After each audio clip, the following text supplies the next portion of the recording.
Salut amis, j'espère que tu vas bien. On arrive tout doucement à la fin de l'année 2022. 2023 pointe de son nez. Alors toi, si tu es sur cette chaîne, je suis certain que tu es un parieur ambitieux et que tu as l'intention d'obtenir de meilleurs résultats en 2023. Alors pour ça, il y a une chose qui est certaine, c'est que si tu veux t'améliorer par rapport à 2022, tu devras prendre des actions.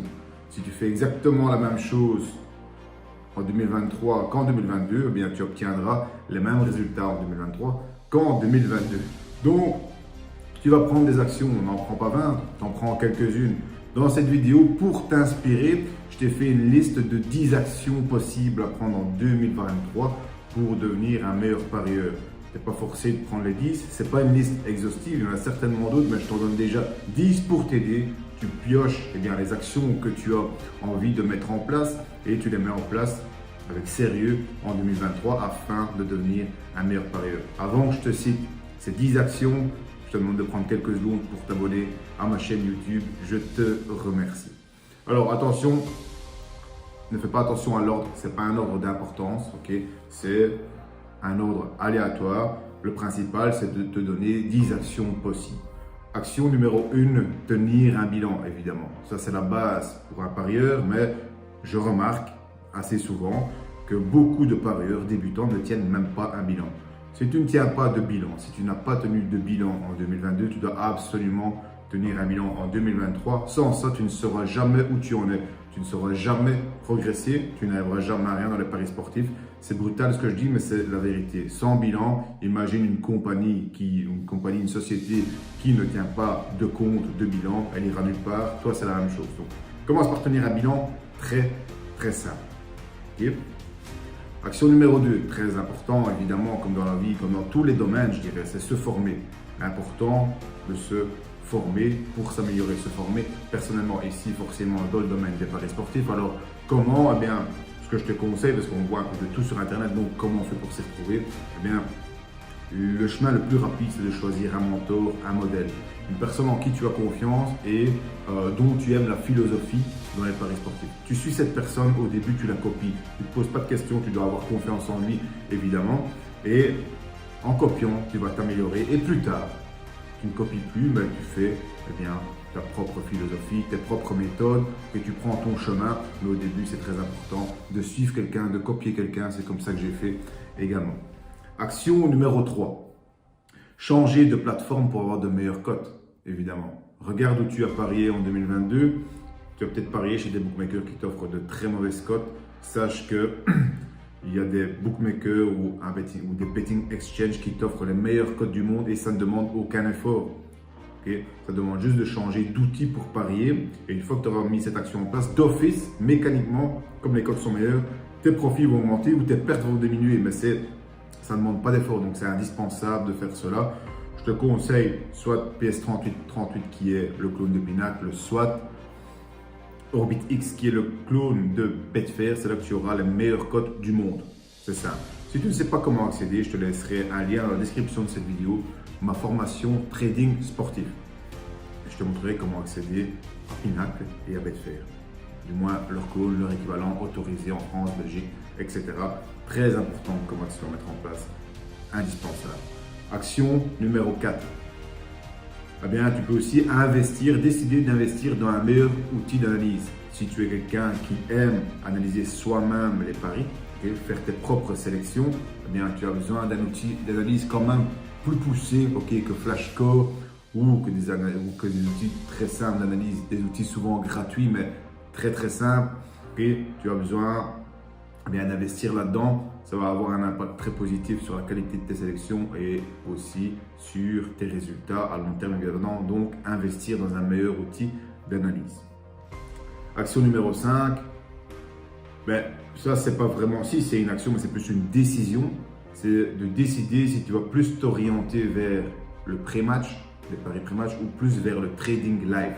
Parce que ce sont deux disciplines tellement différentes qui nécessitent des compétences différentes que soit tu suis une et tu développes vraiment le pré-match et les compétences pour le pré-match, soit tu développes les compétences pour le trading.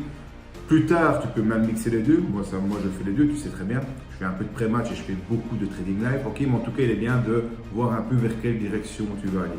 Pré-match, c'est à favoriser si tu as très peu de temps. Trading, si tu as plus de temps en trading live, est à favoriser car tu as potentiellement plus de chances d'avoir des résultats positifs avec le trading live. C'est un peu moins compliqué que le pré-match, bizarrement. Action numéro 6. Alors, elle peut te sembler bizarre, mais elle est très importante et elle fonctionne vraiment. C'est parier moins ou trader moins. Je suis étonné en fait du nombre de parieurs qui me contactent et à qui j'ai affaire souvent en débutant et qui parient, je sais pas moi, 5-6 fois plus que moi, quoi. Donc la première mesure, donc déjà, si tu n'es pas certain d'être bon au début, il faut savoir que plus tu vas parier, plus tu vas avoir des résultats négatifs, plus tu vas perdre de l'argent. Donc attends déjà d'être bon, ok, avant d'essayer d'augmenter un peu tes paris. Mais les gens font souvent les choses à l'envers. Ils sont déjà dans le négatif et ils parient beaucoup. Donc ils sont vraiment énormément dans le négatif. Donc le mieux, c'est de d'abord diminuer le nombre de paris et augmenter la qualité de sélection. À la limite, tu te forces à ne faire que si tu es en pré-match par exemple, un pari maximum par jour et essaye déjà d'être en positif sur le long terme avec ça. Et seulement après, tu pourras passer à 2 paris, 3 paris. Tu ne feras jamais 10 paris par jour. Ça, il est indispensable de savoir qu'on ne parie jamais autant sur une journée. Okay, donc, commence avec 1 ou 2 paris et plus tard, tu feras peut-être 3-4 paris par jour, 3-4 trades par jour. Okay, mais fais les choses dans l'ordre. Apprends à marcher avant de courir. Action numéro 7. Gérer correctement ta bankroll. Alors, quand je dis gérer correctement ta bankroll, c'est de 1, limiter au maximum tes mises sur un seul pari, au maximum 2% de ta bankroll. Mais tu dois encore mieux gérer. Si tu fais plusieurs paris sur la journée, tu dois te dire, voilà, par exemple, moi, c'est la règle que je me donne. Si j'ai plusieurs trades ou plusieurs paris sur la journée, ma perte maximale que je m'autorise, c'est 1 unité. Et si à un moment donné, je vois que j'ai perdu 2 ou 3 ou 4 unités sur une journée, ça veut dire que j'ai très mal géré ma mise. Quand je dis gestion de bankroll, c'est aussi gestion des mises, c'est lié évidemment. Donc, tu dois te donner, tu dois gérer tes mises, ta bankroll de telle manière que tu n'autorises qu'une perte maximale sur un pari, mais même sur une journée. Ne viens jamais perdre 5 unités sur une journée, c'est impossible. Tu perds maximum 1 unité sur une journée. Si ça t'arrive de perdre plus que ça sur une journée, eh bien, diminue encore tes mises. Action numéro 8. Arrêtez les techniques de mise miracle. Qu'est-ce que j'entends par les techniques de mise miracle? Les martingales, les montants, des formules super compliquées où il faut être ingénieur pour les comprendre. Non, il faut savoir que quand tu paries, d'ailleurs moi, tous les parieurs, les vrais parieurs professionnels que je connais, bizarrement, il n'y en a aucun qui utilise des techniques de mise comme martingale, montant, etc. Non, ce sont soit des flat stake ou flat profit. Okay? Mais ce sont des techniques de mise, comme je t'ai déjà expliqué dans d'autres vidéos, que moi je fais, très très simple. Il faut savoir que le profit ne se cache pas dans la technique de mise. Okay? Donc, parce que certains n'arrivent pas à gagner de l'argent avec leur pari, donc ils vont inventer des martingales en se disant je ne vais pas toujours perdre, donc au final je vais gagner. Ou alors ils vont inventer d'autres systèmes de mise, peu importe, où on va avoir l'illusion que ça fonctionne pendant peut-être même des mois. Et alors ils vont le créer sur tous les toits. Ils vont aller commenter sur les chaînes YouTube, etc., leur système de mise extraordinaire. Mais après, à un moment donné, et ça arrive toujours, dans 100% des cas, à un moment donné, tu vas tomber sur une configuration, un ensemble de résultats qui ne convient pas à ton système de mise et toute ta bankroll aura disparu. Okay? Donc, c'est la meilleure manière, martingale, etc., de détruire ta bankroll à coup sûr dans l'année ou dans les 2 années, à coup sûr. Donc, reste simple dans tes techniques de mise. Ça, c'est une action possible que je te conseille de prendre aussi en 2023. Action numéro 9. Pardon. Arrêtez les combinés énormes. Alors, ça passe encore si tu fais un combiné de 2 matchs, 3 matchs à des cotes globales de 3, 4. Ok, je peux encore comprendre. Mais quand je vois des listes, parfois on m'envoie des listes par message de 10 matchs, comme si j'allais analyser les 10 matchs, mais on m'envoie des listes de 10 matchs à des cotes de 100, 200. Bien, ça c'est en fait des joueurs de loto. Donc c'est pour faire ça, on peut tout simplement prendre un ticket de loterie et jouer au loto. Parce que oui, on peut gagner de temps en temps, mais enfin de temps en temps, on peut gagner une fois de manière miraculeuse, ça peut arriver.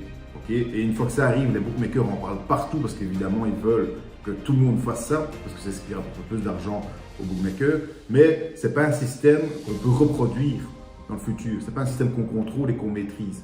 Okay? C'est comme si tu gagnes une fois au loto une grosse somme, bien, tu n'as aucun contrôle sur le futur en disant je vais encore gagner une fois l'année prochaine ou l'année d'après. Non. Et la plupart du temps, tu ne gagneras jamais. Tu ne feras que perdre de toute façon. Dis-toi que c'est ce qui enrichit les bookmakers.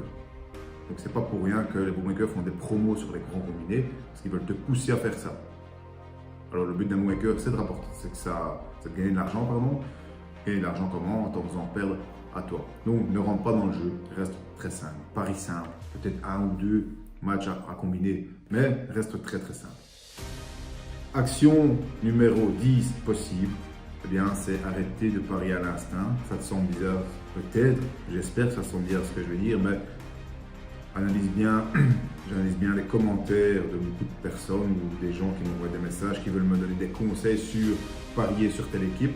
Et quand je vois l'analyse, il n'y a aucune donnée chiffrée pour dire voilà, c'est un value bet, il est intéressant de miser sur cette cote. Il n'y a pas d'analyse statistique, il n'y a rien. Il y a vraiment de la sensation, au feeling. Ah, j'ai vu le dernier match de telle équipe, je sens bien qu'ils vont battre la prochaine équipe parce qu'ils ont très bien joué. On ne sait rien faire avec ça. Il faut savoir que quand on parie de manière sérieuse, de manière professionnelle, on sélectionne des cotes qui sont surévaluées, des values, on doit aller miser là-dessus. Alors c'est pas une philosophie, hein, c'est mathématique, c'est statistique, on doit miser sur des values pour être un profit sur le long terme, il n'y a même pas à discuter là-dessus. Et pour savoir si on a de la value ou pas, il n'y a rien à faire. On doit avoir des mesures, des données, des statistiques, des chiffres à analyser et quand on sélectionne un pari, on doit pouvoir dire pourquoi en fonction de statistiques chiffrées.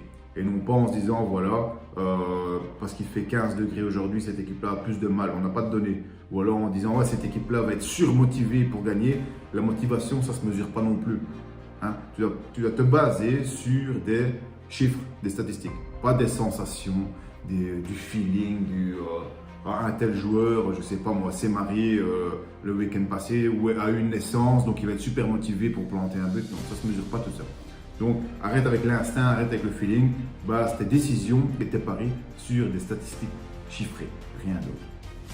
Donc voilà, ça c'était 10 actions. Alors, il y en a certainement encore autant d'autres. Okay? N'hésite pas à les mettre en commentaire si toi tu as des actions auxquelles tu penses et que moi je n'ai pas cité, bien mets-les en commentaire dans cette vidéo, comme ça bien, ça va aider les personnes qui lisent les commentaires à avoir encore plus d'actions à potentiellement pouvoir mettre en place. Alors, si tu veux une manière bien structurée et guidée pour mettre certaines actions que moi je trouve les plus importantes à mettre en place, eh bien, je te donne gratuitement un e-book. Alors, c'est quoi le titre de l'e-book? C'est comment stopper tes pertes rapidement et générer un revenu de 1 000 € à 5 000 € dès la première année, sur l'année. Okay? Donc, de passer de négatif à légèrement, on va dire, mais déjà positif, c'est déjà un bon petit complément de revenu. Eh bien, je te mets le lien dans la description de cette vidéo, c'est entièrement gratuit et tu verras que dans ce guide-là, c'est un e-book que j'ai écrit, eh bien, tu verras que tu auras une manière, une structure, okay? Un cheminement à suivre, très très simple, pour mettre quelques actions en place les plus importantes pour moi et qui te feront passer en tout du rouge au vert si tu les suis scrupuleusement et avec sérieux, bien évidemment. Alors j'ai terminé pour ces 10 actions, pour cette vidéo. J'espère que tu as aimé. N'hésite pas à partager avec tes amis un maximum, tes amis parieurs qui veulent passer dans le vert. Aime cette vidéo si tu l'as aimée. Et moi, il ne me reste plus qu'à te souhaiter les meilleurs vœux pour l'année 2023. Donc ce sera peut-être la dernière vidéo hors Paris Public avant l'année 2023. Merci et à bientôt.